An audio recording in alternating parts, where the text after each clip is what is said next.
Hermanos, hoy vamos a hacer un paréntesis. Recuerde que estamos estudiando el Evangelio de San Lucas. Hoy vamos a retroceder y vamos a retomar precisamente el texto del nacimiento de Jesús en vista de la fecha que celebramos hoy, comillas. Pues sabemos que eh, el nacimiento de Jesús no fue para esta época. Ya ustedes saben que hay una gran discusión al respecto. Sin embargo, se nos abre este tiempo para que pensemos en lo que Dios hizo por nosotros para vida eterna. Dice Lucas, capítulo 2. Aconteció en aquellos días que se promulgó un edicto de parte de Augusto César en que todo el mundo fuese empadronado. Este primer censo se hizo siendo Cirenio gobernador de Siria. E iban todos para ser empadronados, cada uno a su ciudad. Y José subió de Galilea, de la ciudad de Nazaret, a Judea, a la ciudad de David, que se llama Belén, por cuanto era de la casa y familia de David, para ser empadronado con María su mujer, desposada con él, la cual estaba encinta. Y aconteció que estando ellos allí, se cumplieron los días de su alumbramiento, y dio a luz a su hijo primogénito, y lo envolvió en pañales, y lo acostó en un pesebre, porque no había para ellos lugar en el mesón. Había pastores en la misma región que velaban y guardaban las vigilias de la noche sobre su rebaño. Y aquí se les presentó un ángel del Señor, y la gloria del Señor los rodeó de resplandor, y tuvieron gran temor. Pero el ángel les dijo: no temáis, porque he aquí os doy nuevas de gran gozo, que será para todo el pueblo. Que os ha nacido hoy en la ciudad de David un Salvador, que es Cristo el Señor. Esto os servirá de señal: hallaréis al niño envuelto en pañales, acostado en un pesebre. Es interesante lo que Dios hace, ¿verdad? En la historia humana. Parece increíble, pero los gobernantes creen que ellos pueden hacer lo que quieran y de manera autónoma definir lo que quieran. Sin embargo, como vemos en este texto, sin querer, nos damos cuenta aquí como un censo, y ese censo estaba definido en la eternidad, va a ser utilizado por Dios para posibilitar que una profecía se cumpla. Fíjense cómo dice la Biblia: aconteció en aquellos días que salió un edicto de César Augusto. No voy a entrar en detalles de César Augusto, ya sabemos que era el emperador romano. Este señor hizo todo un proceso eliminando el triunvirato que Roma tenía en aquel tiempo, y lógicamente al eliminar a Marco Lépido y a Marco Antonio, él quedó gobernando Roma, y lógicamente él va a hacer de Roma un gran imperio. Acuérdense que él va a decirnos en la historia, está claro: me entregaron una Roma de ladrillo y yo les devuelvo una Roma de mármol. Hizo grandes transformaciones en el imperio, porque no solamente fue en Roma que hizo transformaciones. Si uno revisa la historia, por ejemplo, en la Palestina, en Cesarea del Mar, va a ser una Roma en miniatura, y allá van a vivir los gobernantes que llegan para esa región. Y fue el César Augusto el que estableció lo que denominamos la Pax Romana. Acuérdense que una de las primeras cosas que él hizo cuando llegó al poder fue cerrar la puerta del dios Jano. Jano era el dios de la guerra en Roma. Llega César Augusto, cierra las puertas y lo que está diciendo es: conmigo llegó la paz al imperio. Bueno, hay una cantidad de detalles de este emperador que llaman la atención, y la verdad es que tiene cosas muy buenas, pero también tiene cosas sorprendentes y malas. Sin embargo, aquí estamos viéndolo a él, todo un emperador, siendo utilizado por Dios para que sacara un edicto con el único fin de censar la población. El censo, lógicamente, tiene unas intenciones muy marcadas. No censa también así por así. Lógicamente, él quiere tener un registro de la población. Él quiere recolectar impuestos de los pobladores del imperio, en este caso, de todo el imperio, porque lo estaba reconstruyendo. Y también él quiere saber quién es apto para el servicio militar. Para eso se utilizaban normalmente los censos. César tenía sus metas al censar. Dios tenía en control ese censo, y también Dios utiliza ese censo para su fin primordial. Y fíjense que podemos definir claramente que este censo estaba en el decreto de Dios desde antes de la fundación del mundo. La palabra de Dios se iba a cumplir a través de César Augusto, y lo que estaba definido para el Mesías iba a ser realidad. Acuérdese lo que decía Miqueas, capítulo 5, ese hijo que vendría, ese Mesías que vendría, nacería en la ciudad de David. Así que el emperador, ignorando todo esto, va a ser un siervo de Dios para el logro de esa meta. Y por eso José se va a mover con María hacia Belén desde Nazaret. Un recorrido, por cierto, bastante grande. María está embarazada. Normalmente eran 120 kilómetros en promedio. Caminando o a caballo o en burro, eso se demoraban mucho tiempo. Sin embargo, hacen el recorrido. José y María definen ir, y con la ayuda, lógicamente, de Dios llegan hasta Belén.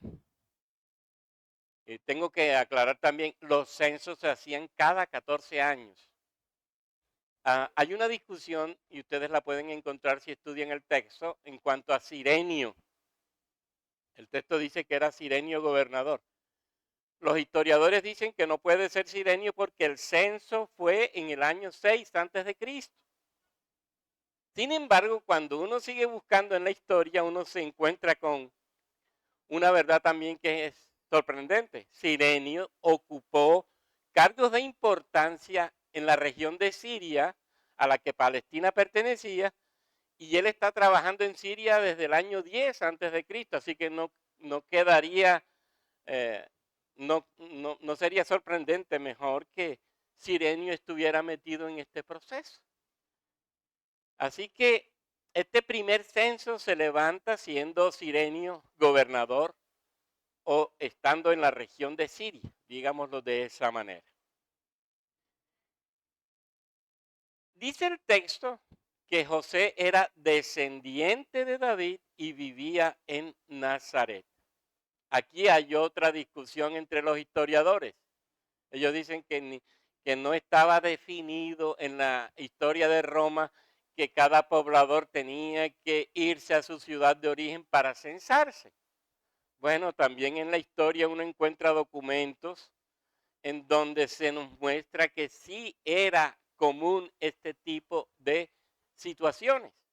Por ejemplo, dice un historiador que Gallo Vivio Máximo, prefecto de Egipto, llamó al censo y él dice, ya llegó el momento de hacer el censo de casa en casa. Y agrega, es necesario obligar a todos los que por cualesquiera causas residan fuera de su distrito de origen a que vuelvan a sus casas para cumplir con los requisitos del censo y para que atiendan diligentemente sus parcelas.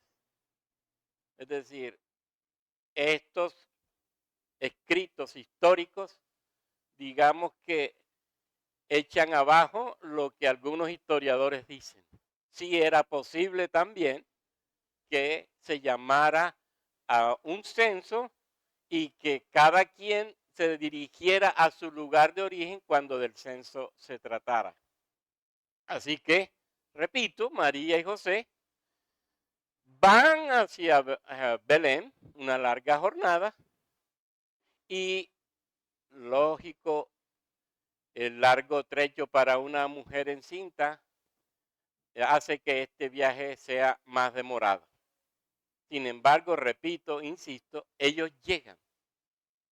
José tenía que ir, era de la ciudad de David, era descendiente de David, inclusive María.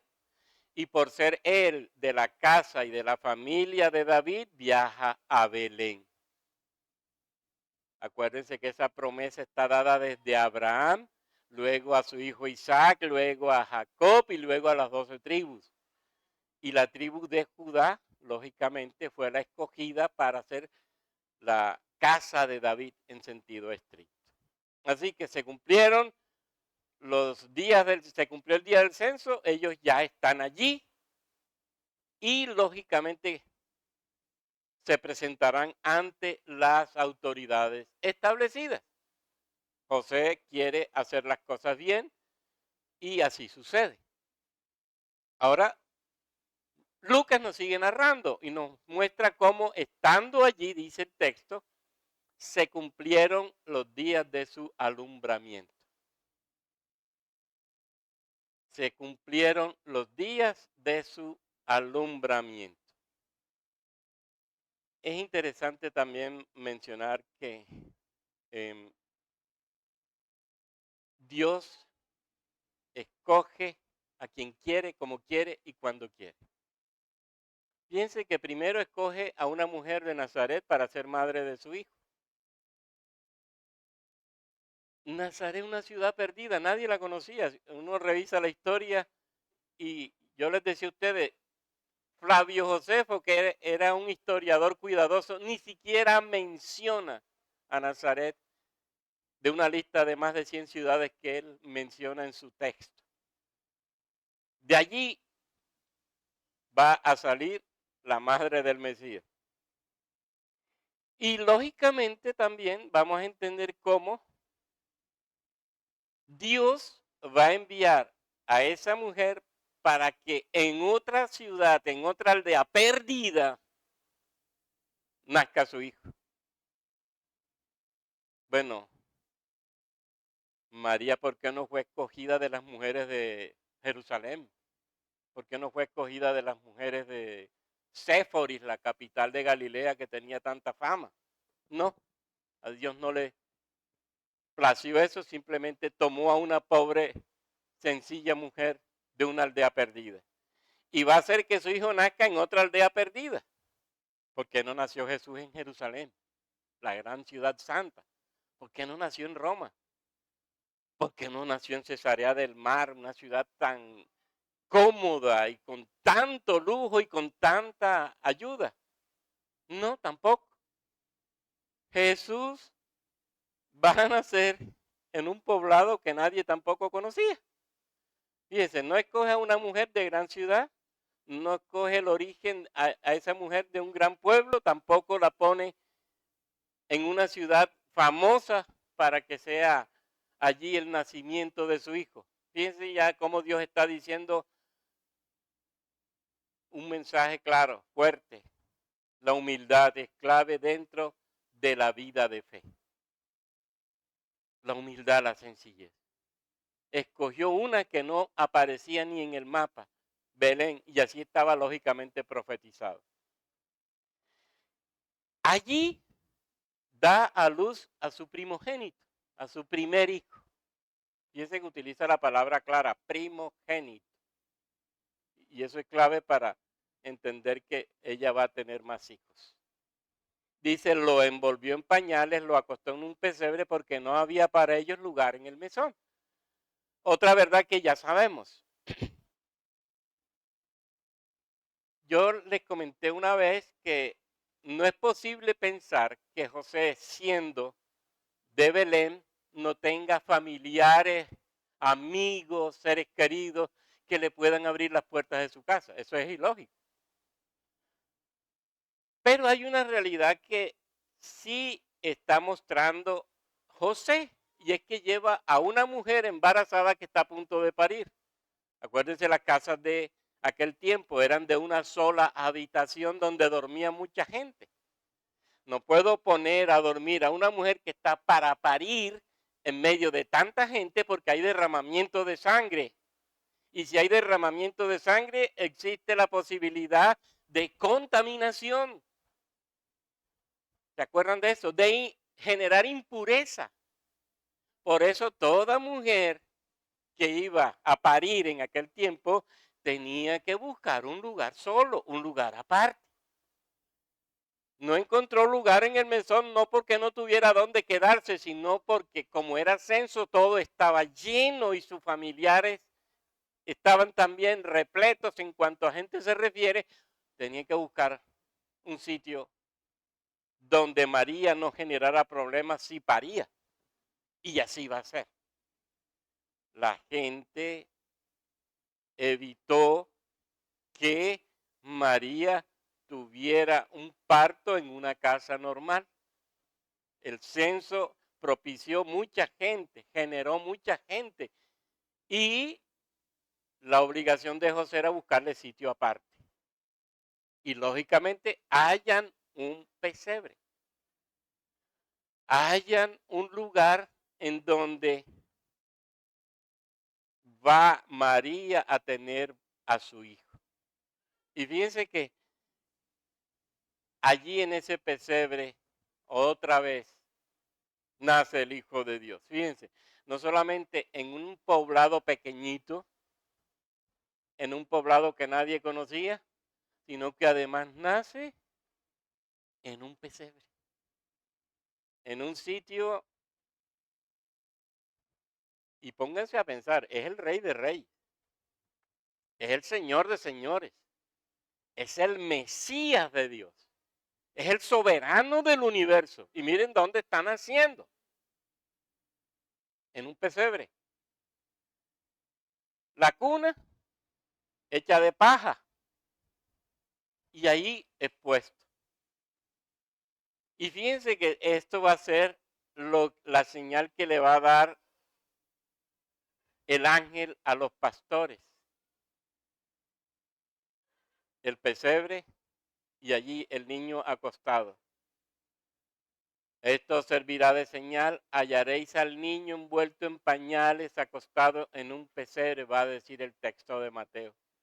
El Dios Mesías que dejó su gloria, su grandeza, el Dios excelso, majestuoso, sublime, yo no sé qué términos usar para mostrar la grandeza del Dios Santo y eterno, se hace hombre, miren la humillación, se hace hombre, lo va a narrar Pablo en la carta a los Filipenses, se hace hombre, no solamente se hace hombre, sino que nace humildemente en un pueblo perdido, en una aldea perdida, y fuera de eso, en un pesebre en medio de animales.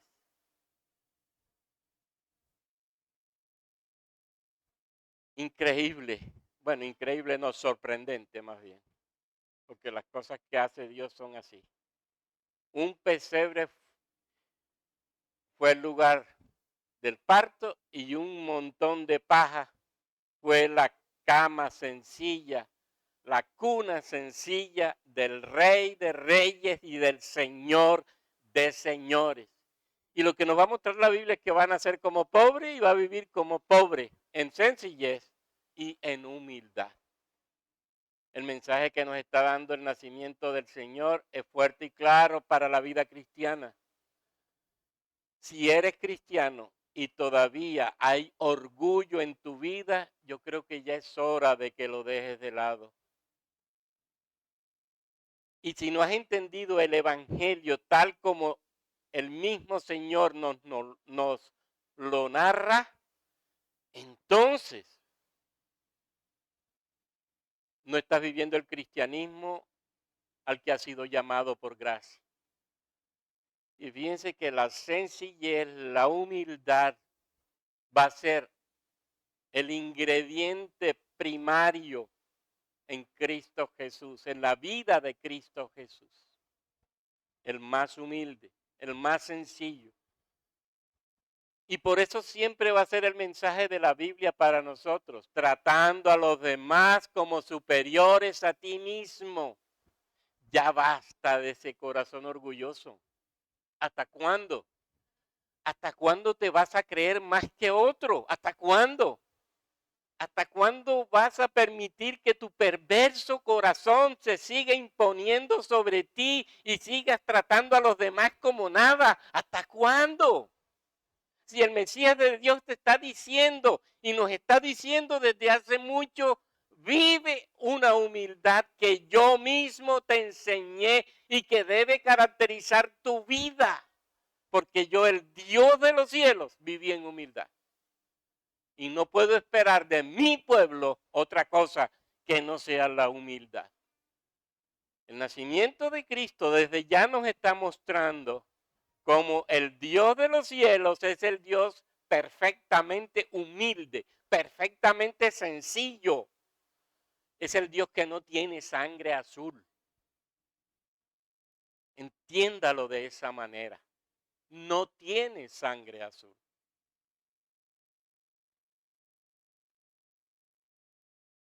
He aquí entonces el primer mensaje. Y fíjense esto. Allí en esa región, ¿a quién se le aparece el ángel o los ángeles? Porque luego aparece un gran coro cantando. Para darles el gran mensaje a unos paganos, a unos que el pueblo judío rechazaba, a unos que el pueblo judío consideraba impuros y no dignos de pertenecer a su sociedad, a unos pastores. Si usted estudia los oficios de Israel, usted se va a encontrar una lista bien larga de los trabajos que ellos consideraban impuros. Y por tanto, las personas que los ejercían esos trabajos eran dignas de ser sacadas de la sociedad judía. Y así era. ¿Cuál? Pastor era uno. Si eres pastor, no eres digno. Administrador de una tienda, no eres digno. Si tú trabajas en teñir cuero, no eres digno. Ojalá se lean esto y se van a dar cuenta cuán grande es la lista. Y fíjense que aquí aparecen unos impuros en la noche cuidando un rebaño. Y a esos impuros, a esos excluidos de la sociedad judía, a esos que la sociedad judía rechazaba con todo su corazón, porque eran precisamente personas que no cumplían con los deberes de la ley, esos que no merecían ser parte de la sociedad, a esos les habla Dios. No temáis, he aquí os traigo buenas nuevas de gran gozo. Miren lo que le está diciendo el ángel, te traigo el evangelio. La gran noticia, la buena noticia, el gran mensaje, el mensaje de la vida. Y dice que será para todo el pueblo. Porque os ha nacido hoy en la ciudad de David un Salvador que es Cristo el Señor. Y esto servirá de señal. Hallaréis a un niño envuelto en pañales y acostado en un pesebre. Fíjense entonces, les da el primer testimonio el ángel. La gran noticia del Evangelio del descendiente de David a esos hombres, a los no aceptados por la sociedad judía. Sorpresa, sorpresa, ¿verdad? Qué tremendo es saber esto. Dios buscando a los rechazados. Dios buscando a los excluidos. Dios buscando a aquellos a los que la sociedad no quiere. Dios buscando a los considerados perdidos. Y fíjense que ese va a ser el mensaje del Evangelio. Esto lo sabe usted. Mateo nos va a decir por qué el Mesías se va a llamar Jesús. Esto lo sabe. Repito. Porque salvará a su pueblo de sus pecados, dice Mateo. Y fíjense que el Mesías que es anunciado aquí, ¿qué oficio, qué tarea va a desempeñar? Dice el texto de Lucas. Os traigo buenas nuevas de gran gozo que serán para todo el pueblo, porque os ha nacido hoy en la ciudad de David un Salvador. Es que, sin duda alguna, si algo necesitó y necesitará esta tierra, era ese Salvador. Y sucede el evento, porque Lucas es preciso, nació en la ciudad de David. Belén de Efrata o Belén de Efratá, dependiendo de quién escriba o de quien lea, va a ser esa aldea que Dios utiliza para que el Mesías venga.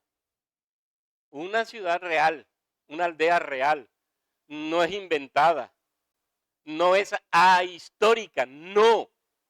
Se sabe dónde está, se conoce su lugar de ubicación.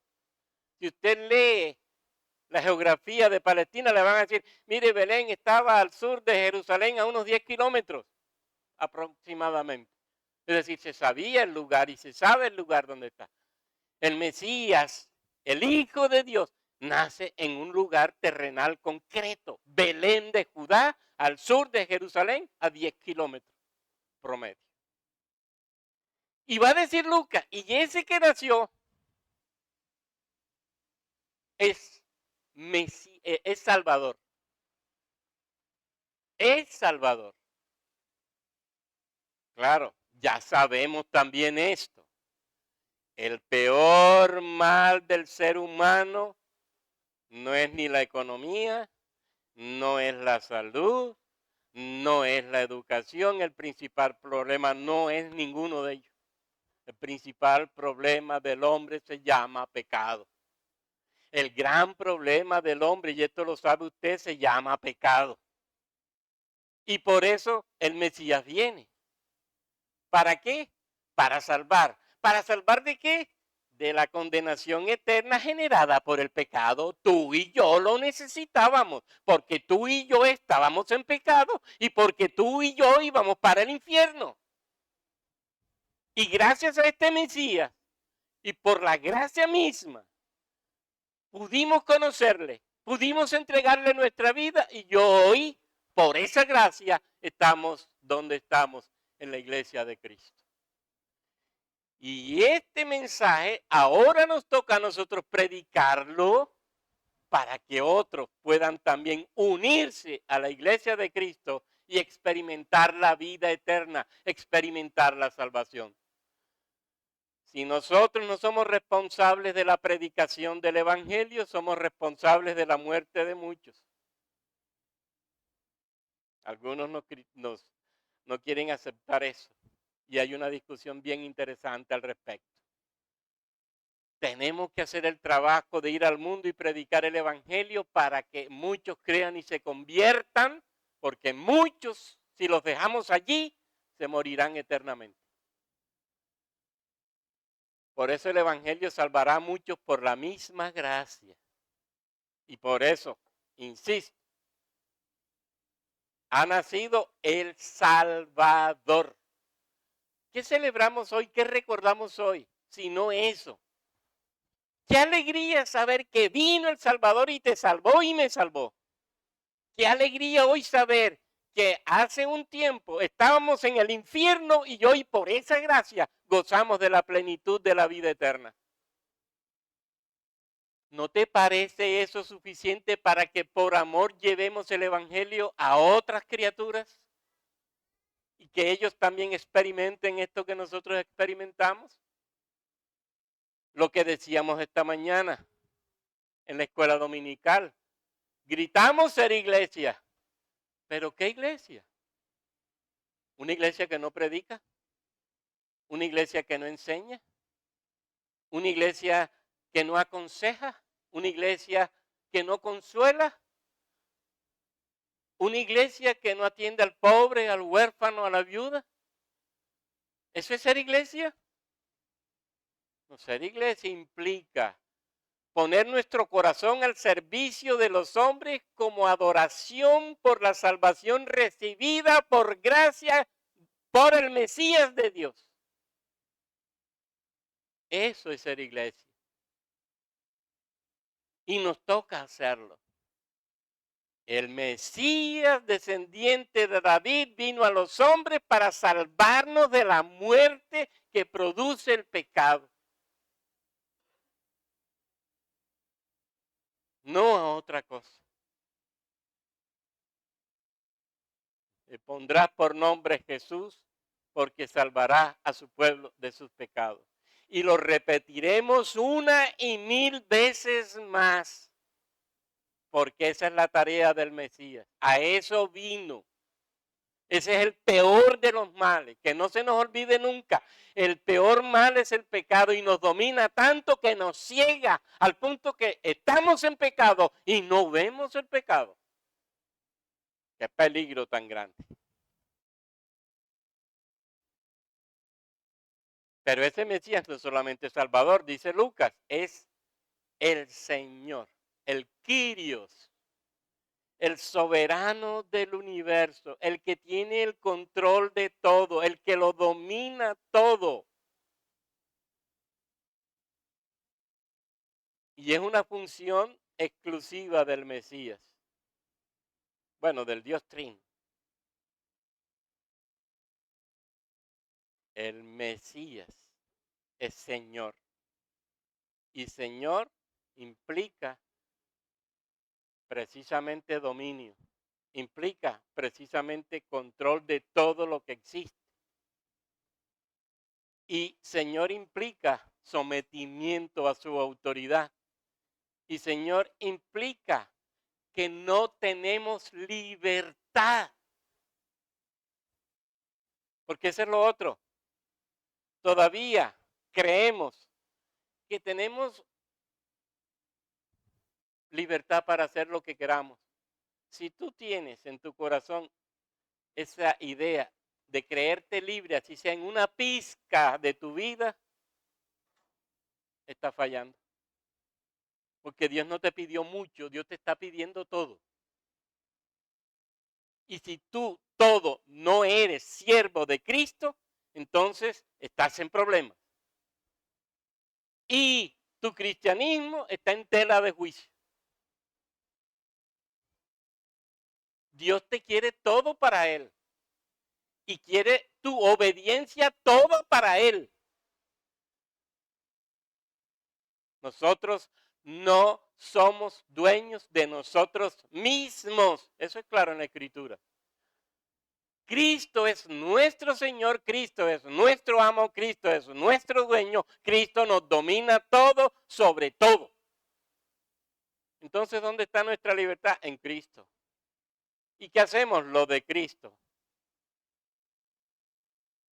Para gloria de Cristo. Yo no soy autónomo. Estoy bajo autoridad total y absoluta en Cristo. Antes estaba bajo pecado, acuérdese. Y esa expresión también es igual. Decir bajo pecado es que absoluta y totalmente ejercía dominio sobre mí el pecado. Pero de estar bajo pecado ahora paso a estar bajo el poder y la autoridad de Cristo. Eso significa que toda mi vida, que todo mi ser, que todo mi íntegra persona, toda mi íntegra persona está bajo el señorío, bajo el gobierno de Cristo. No hay libertad. Él es Kyrios. Todo Cristo para todo el hombre. Todo el evangelio para todo el hombre. No hay nada en mi vida que no esté bajo el control y el dominio de Jesucristo. Y el Mesías es Salvador y el Mesías es Señor. Fíjense que lo dice claramente el texto. ¿Para dónde va nuestro cristianismo sino para la comprensión de una vida en el Evangelio? De modo que todos nosotros podamos mostrar a todo Cristo en todo lo que hacemos. ¿Por qué creen que nos llama la Biblia sal de la tierra y luz del mundo? Jesús dijo, yo soy la sal de la tierra. Jesús dijo, yo soy la luz del mundo. Antes de irse nos dijo, ustedes son la sal de la tierra, ustedes son la luz del mundo. ¿Qué nos está diciendo Cristo? Así como yo fui en este mundo, son ustedes ahora en este mundo. ¿Y qué representamos entonces nosotros aquí en la tierra sino a Cristo total y completamente? Y entonces, ¿cómo debemos vivir si no comprar total y completamente como Cristo? Él es Señor y Él tiene todo el dominio sobre todos nosotros y sobre todos nosotros. Él es el Salvador, es el Kyrios, es el Mesías de Dios. Y como Mesías de Dios, también tenemos que pensar que Él y absolutamente Él ha sido, es y será el enviado de Dios, el anunciado por Juan el Bautista, el único que podía salvar y que salva. Ninguno más tiene, ni tuvo, ni tendrá esta prerrogativa, esta tarea, esta función. Solo el Mesías de Dios, solo el Dios hombre salva y libera de la muerte eterna. Y solo hay y solo habrá un Mesías de Dios llamado Jesucristo. Entonces mire quién vino a este mundo. Un ángel anuncia a los excluidos de la sociedad judía, a la persona sublime que ha nacido y les está revelando la gran y hermosa tarea que viene a hacer. Salvar y salvar porque Él es el único que puede salvar y gobernar porque Él es el único Señor por encima de cualquiera que quiera tener esa prerrogativa. No hay más. No hay más. Solo Cristo predicó la reforma protestante. Y solo Cristo, ¿por qué? Porque solo Cristo, el Mesías, el Salvador, el Señor, el Dios hombre, podía hacer este trabajo, esta misión encomendada desde la eternidad por la Trinidad misma para que el hombre pueda alcanzar el paraíso perdido.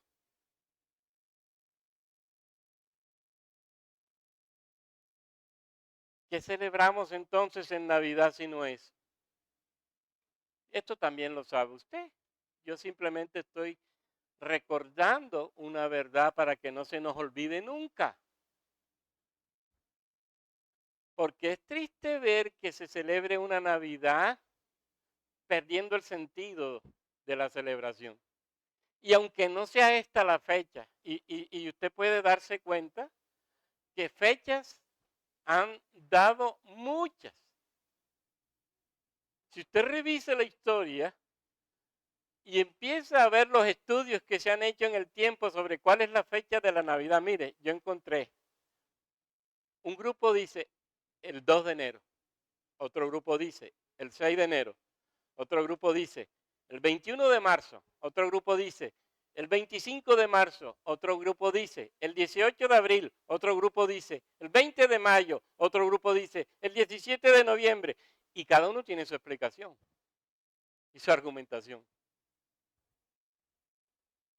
No importa el día. Sí, no importa. Lo que sí es seguro es que hubo un hoy. Eso sí es seguro. Y un hoy cuando vino el Salvador del mundo. Y un hoy cuando nació en la ciudad de David, una ciudad efectiva, real.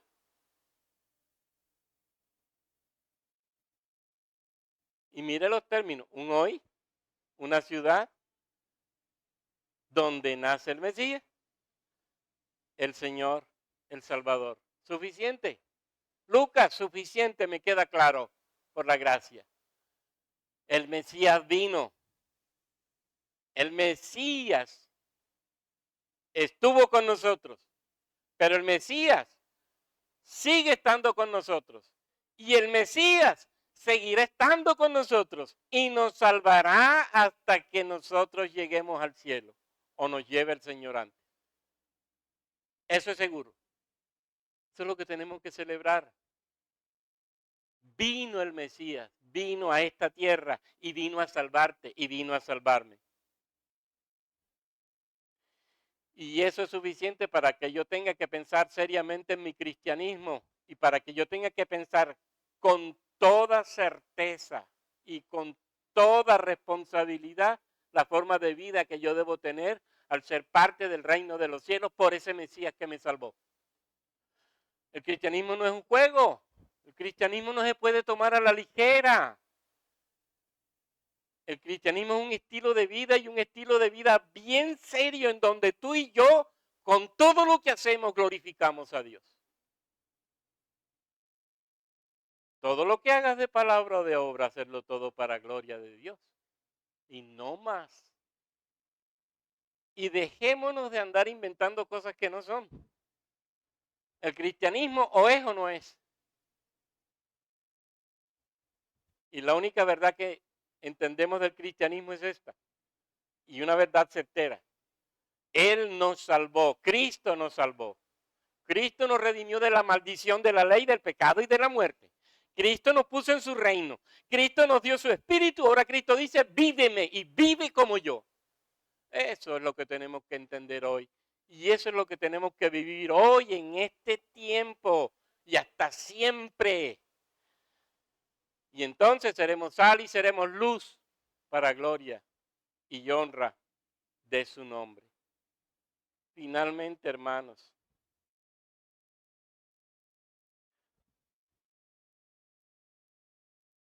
el apóstol Pablo nos está llamando a eso. Él nos está llamando a eso inspirado por el Espíritu Santo. Nos está llamando a confesar a Cristo para gloria de Dios Padre.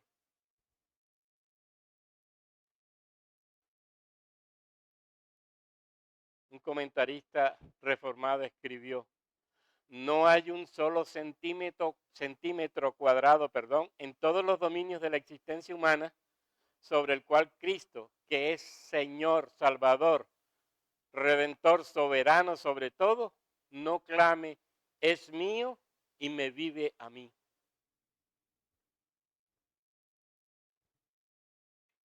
Mire eso, es mío y me vive a mí. ¿Y por qué Cristo puede hacerlo? Porque Él nos redimió de la vida que llevábamos. ¿Y ahora qué nos está esperando? ¿Qué está esperando Cristo de nosotros? Sino una vida que lo glorifique y que lo exalte. El llamado cristiano, dice MacArthur, el llamado cristiano a la fe supone que los pecadores deben arrepentirse de su pecado y someterse a la autoridad de Cristo. Un pecador se niega a arrepentirse, en ese sentido no será salvo. Rechazará la autoridad de Cristo y no se someterá a él.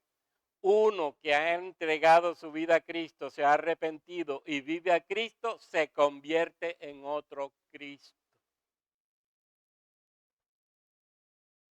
Y ya se los dije, si Él nos dijo, ustedes son la sal y ustedes son la luz, Él nos está diciendo, ustedes son como yo. Por eso cuando nos identifiquen, qué bueno sería que nos identifiquen como cristianos.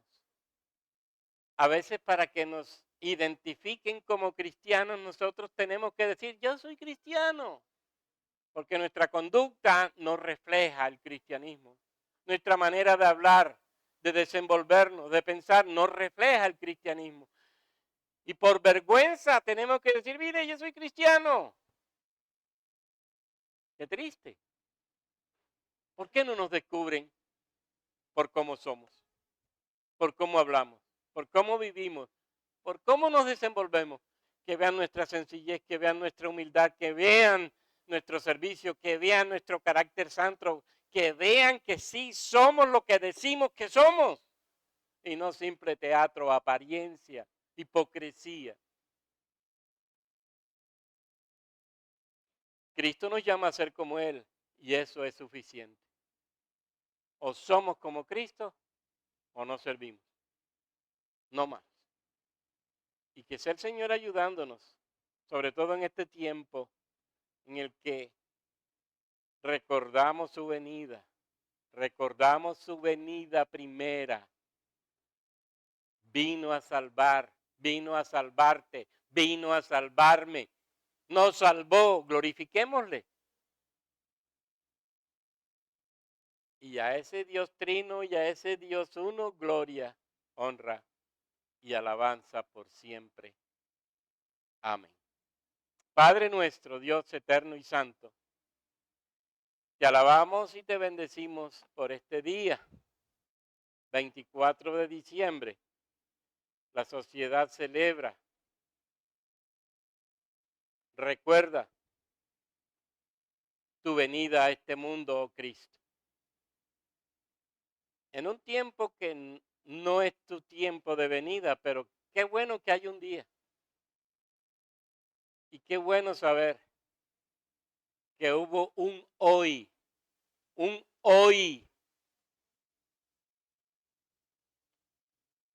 en el que tú llegaste a este mundo. Y como dice Juan, aquí, Señor, estableciste tu tienda, literalmente dice Juan eso.